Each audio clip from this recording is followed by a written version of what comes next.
I guess I'll be presenting on, well, here's a 5-minute presentation on Shakespeare on Life and Death of King John. Alright. It was written in 1596, and the first folio was dated around 1623. That's the F text. And our main characters, first off, I split them between those are in certain categories. My first category is those that are England for England, and these characters are King John, Queen Eleanor, the Bastard, or Philip Falconbridge, and the Blanche of Spain. On the other side, there's France for England, which is King Philip, Louis of Dauphin, the Duke of Austria, and Chatillon.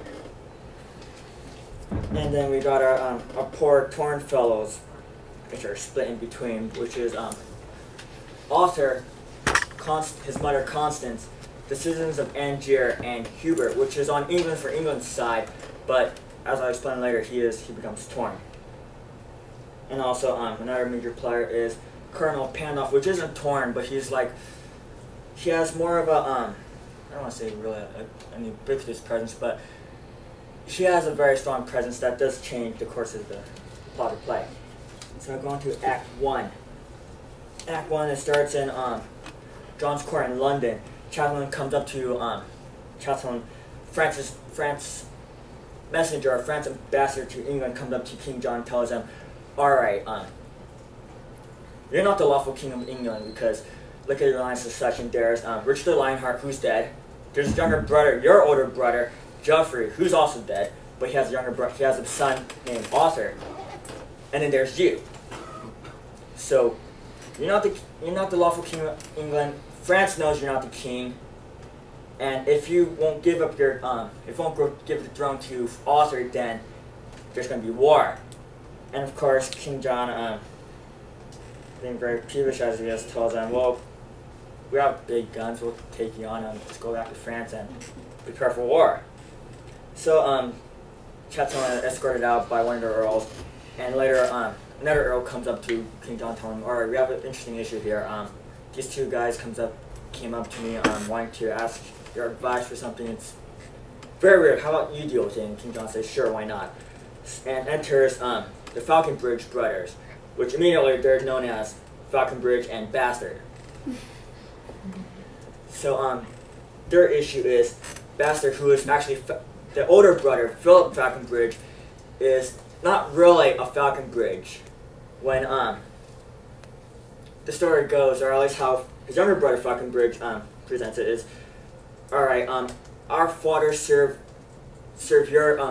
King Richard, your older brother King Richard, in the past. And one time he was sent to Germany for to settle some very precious affairs. And in the meantime, King Richard came to my father's house and slept with my mother. And 9 months later, we have Philip Falconbridge. And my father attests to it, and because Bastard isn't really a Falconbridge, he shouldn't be getting an inheritance, I should be receiving the inheritance. Ironically enough, though, King John says, well, by law, your older brother received the inheritance, so that's pretty much a law. He has it. Your father could have denied the Bastard all this time, but he didn't, so I can't help you there, except it's very weird because he himself, King John, has usurped the throne just by will of King Richard, when the actual law of succession requires that Geoffrey's son Arthur becomes king.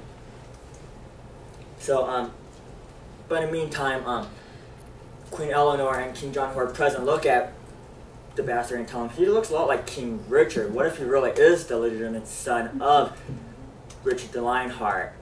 So Queen Eleanor presents or offers the Bastard a choice: either go back and have your land as a Falconbridge, or be the renowned son of King Richard the Lionheart and become a knight.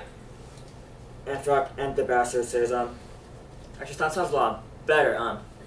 Sure, your younger brother, have your land, go off, be well, and I'll stay here and be nobility.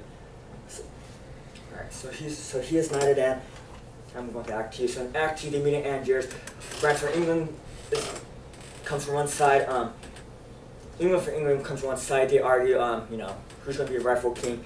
And they're right in front of Angiers. They're not inside Angiers, but they're right outside the walls, and they're telling the citizens of Angiers, let us in on both sides, and the citizens of Angiers telling them, well, we can't really choose. We don't. Who is really the king? Is it Arthur or is it King John? We'll let it settle for ourselves. So go out, have a battle, come back.